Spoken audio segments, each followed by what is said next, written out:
Y bueno, pues sabían que según el Instituto Nacional de Cancerología, la leucemia en México representa el 50% de los cánceres infantiles.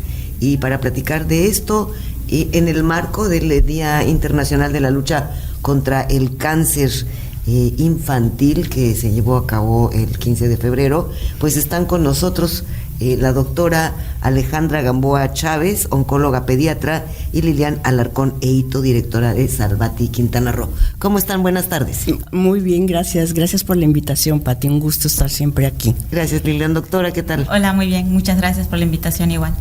Pues caray, esto es alarmante, y de que la leucemia en México representa el 50% de los cánceres infantiles, Lilian.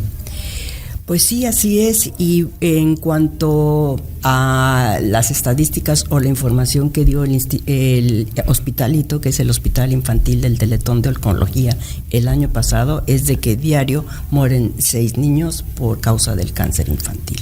Híjole. Entonces, bueno, pues sí, tú sabes que cuando hay un diagnóstico de cáncer, bueno, es una noticia fatal. Horrible. No entiende hacia los padres, maestros.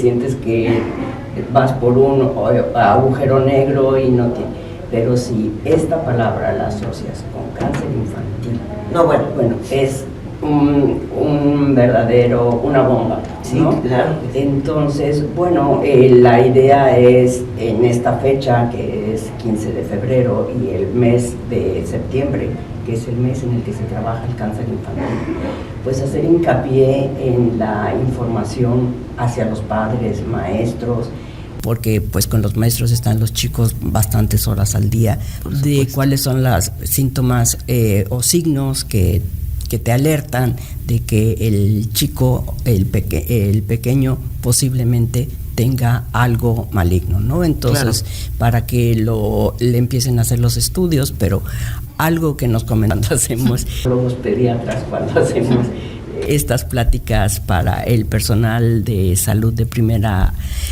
instancia, es algo pues muy lógico, y yo creo que algo que se debe de hacer correctamente, ¿no? Cuando el pediatra o el médico general ve algo raro en el pequeño, pues que no empiecen a pedirle estudios ni análisis ni nada, sino lo remitan directamente con los oncólogos pediatras, que son los especialistas, ¿no? Claro que sí. Doctora Alejandra Gamboa Chávez, oncóloga pediatra, ¿cuál es el tipo de cáncer infantil de 50%? Pues el cáncer más común es la leucemia linfoblástica aguda, ¿va? Uh-huh. Es el más común. Sí, dicen que 50%. Hasta el 56% de los... 56. ¿Cuántos casos nuevos de cáncer infantil se registran en México cada año? En el último registro que hubo, se reportaban de entre 6 a 7 millones de 6 a 7 mil casos de cáncer al año. ¿Y en Quintana Roo? Y en Quintana Roo, de la última que hubo, se reportan entre 83 y 100 casos entre habitantes de entre 0 a 18 años al año. ¿Al año? Al año, así es. ¿Cuáles son los principales síntomas de la leucemia, doctora? Bueno, hay que recordar que los síntomas en cualquier tipo de cáncer, independientemente de la leucemia, son muy inespecíficos. Es por eso que a veces tarda mucho en llegar el paciente con nosotros. Para que me llegue a mí un paciente ya con el diagnóstico puede tardar hasta 4 semanas. Y eso es algo... Pérdida de tiempo, ¿no? Pérdida de tiempo, porque normalmente cuando eso pasa, el 70% de los tumores ya llegan en etapas avanzadas, porque ya lo vio varios médicos, porque son muy inespecíficos. Ya realmente me llega a mí al hospital ya cuando está en etapas avanzadas. Entonces, los síntomas son inespecíficos. Puede ser fiebre de 39 a 40 grados, pérdida de peso. Son niños que normalmente están sanos, o sea, jugando, y en 1 o 2 semanas dejan de jugar. Dolor abdominal, dolor de cabeza, manchitas en los ojos, lo que le llaman el ojo de gato, podría ser, manchitas en la piel, que son como las famosas petequias, aumento de abdomen, el aumento de la pancita aumenta, aumento cuando es un tumor testicular, aumento testicular en los varones, aumento de masas si es un tumor óseo, ¿ok? Entonces, En leucemia, como me hace usted la pregunta, es muy inespecífico. Puede ser dolor de cabeza, adinamia, que es cuando porque dejan ahí de no hay hacer un nada. tumor que se sienta ni nada. No, nada, en absoluto. Sí, simplemente, muchas veces llegan niños que están sanos, le toman la biometría hemática, que es un estudio de sangre, ven que hay alteración en las líneas celulares y esto no es normal. Y es un niño que no refería nada. O sea, claro, que iba por otro motivo. Y surgió que... Ahí así es. Qué terrible, qué terrible. Híjole. Y y esos son los síntomas de la leucemia. Que exactamente, son muy inespecíficos, muy inespecíficos. ¿Hay diferentes tipos de leucemia? Sí, hay dos tipos de leucemia. La primera, que es la más común en los niños, que es la leucemia linfoblástica aguda. Realmente los niños, entre el 80% son ese tipo. Y está la leucemia mieloide, que es normalmente una leucemia de tipo de adultos. Uh-huh. Es un linaje de adultos, pero también le puede dar a los niños. Entonces son los dos tipos de leucemia principales. ¿Hay alguna causa? ¿No se sabe? No. ¿Puede ser genético, hereditario? El cáncer en los niños es multifactorial. Multifactorial significa que es algo que a cualquier persona le puede dar. O sea, cualquier niño le puede dar. ¿Ok? Le puede dar. Como cualquier cáncer a cualquier persona. Así de repente las células se volvieron locas y sí, quién sabe qué pasó. Así es. No es. O sea, es algo inespecífico. Le puede dar al niño que es deportista, le puede dar al niño que no le va bien a la escuela, al niño que es bueno en las matemáticas. A nivel general es multifactorial. No hay una causa. Uh-huh. Sí. ¿Cómo se diagnostica y cuál es su tratamiento, doctor? Ok, para que yo pueda hacer el diagnóstico de leucemia tengo que hacer un estudio que se llama aspirado de médula ósea, que es un procedimiento quirúrgico en donde voy a obtener la sangre del paciente, de su huesito, y esas muestras de sangre las voy a mandar a estudios genéticos.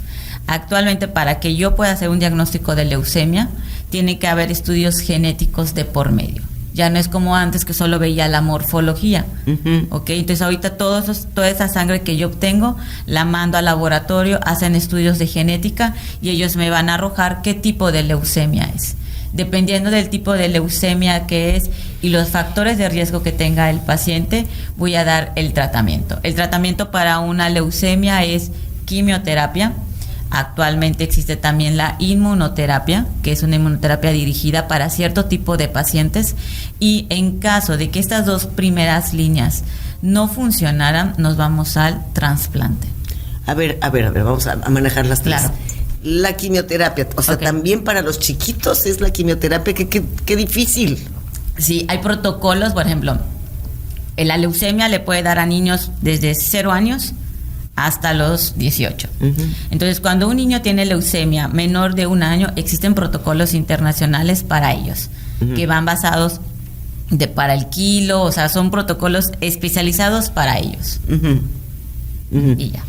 Y él va a depender, ¿no? O sea, van a haber medicamentos que van a ser solo para ellos. Uh-huh. Y así es. Para antes de 1 año. Antes de 1 año, así es. ¿Eso estamos hablando en quimio? En quimioterapia, sí, quimioterapia. Después del año, una quimio como a cualquier persona. Existen los protocolos para los niños. Según los niños, según el peso, según exactamente. Los protocolos que nosotros llevamos son protocolos que ya llevan años, son protocolos internacionales y son para dependiendo de la edad que tenga el paciente. Uh-huh. Menor de 1 año existe un protocolo y de 1 año a 18 años existe el protocolo. Ok. Así es. Esto es sin quimioterapia. Luego me habló de la inmunoterapia. ¿Esta cuál es? Esas son medicamentos que son un poquito más especializados, que van dirigidos a cierto tipo de pacientes dependiendo de esos estudios genéticos que nos arrojan, uh-huh, ¿ok? Si el paciente cumple con criterios, se puede dar esta inmunoterapia. ¿Como por ejemplo? Un medicamento podría ser rituximab, el blinatumomab, que son medicamentos muy especializados para cierto tipo de pacientes. ¿Esto es más fuerte que una quimio, menos fuerte, más visible, menos visible? Tiene efectos menos tóxicos que la quimioterapia, uh-huh, pero si hablamos de costos son mucho más caros que la quimioterapia. Híjole. Entonces no cualquier persona tiene el acceso. Y luego hablamos de trasplante. En determinado caso, si el paciente tuviera una recaída, por ejemplo, o una buena respuesta a la quimioterapia, se va a trasplante. Pero para la leucemia, ¿qué le trasplantan? Es sangre por ejemplo, de su papá, de su hermano. Le cambian la sangre completamente, que se hace como un cambio de sangre. Sí, más o menos, así es. Ouch. Eso no se realiza en todos lados, solo en ciertos hospitales a nivel nacional. Claro, y además me imagino que también el protocolo debe ser muy específico, porque está más duro. Exactamente, sí. Ahorita tratamos de evitar eso, pero pues también es un tratamiento que utilizamos. ¿Se cura la leucemia? Sí se cura la leucemia. Siempre tenemos, aquí en México existe entre el 57 al 60% de supervivencia y es una sobrevida global, o sea, sí se cura el cáncer. Pero todos los tipos de leucemia, las dos tipos de leucemia, va a depender mucho de la edad que tenga el paciente, de los factores de riesgo que tenga el paciente, del tipo de leucemia que tenga del paciente. ¿Cuántos años puede, por ejemplo, vivir un niño con estos tratamientos? Cuando termina el tratamiento, puede vivir toda su vida. O sea, un paciente que de bajo riesgo tiene una sobrevida hasta del 80%, o sea, va a ser un adulto normal. Normal, o sea, ya no se le va a quitar la leucemia, no le va a reaparecer. Eso es algo muy importante. El cáncer de niños no es lo mismo que el cáncer de adultos. Ok, eso es muy importante porque además, siempre un enfermo de cáncer está con este susto de que a ver cuándo me reaparece, o sea, ya la hice ahorita, pero a lo mejor dentro de un año no. No, es muy diferente. El cáncer en los niños sí se cura. Muy bien. Si les parece que mañana continuemos con nuestra plática porque el tema es muy extenso. Sí, claro que sí. Muchas gracias. Muchísimas gracias. Ellas son Lilian Alarcón Eito, directora de Salvat y Quintana Roo, y la doctora Alejandra Gamboa Chávez, oncóloga pediatra.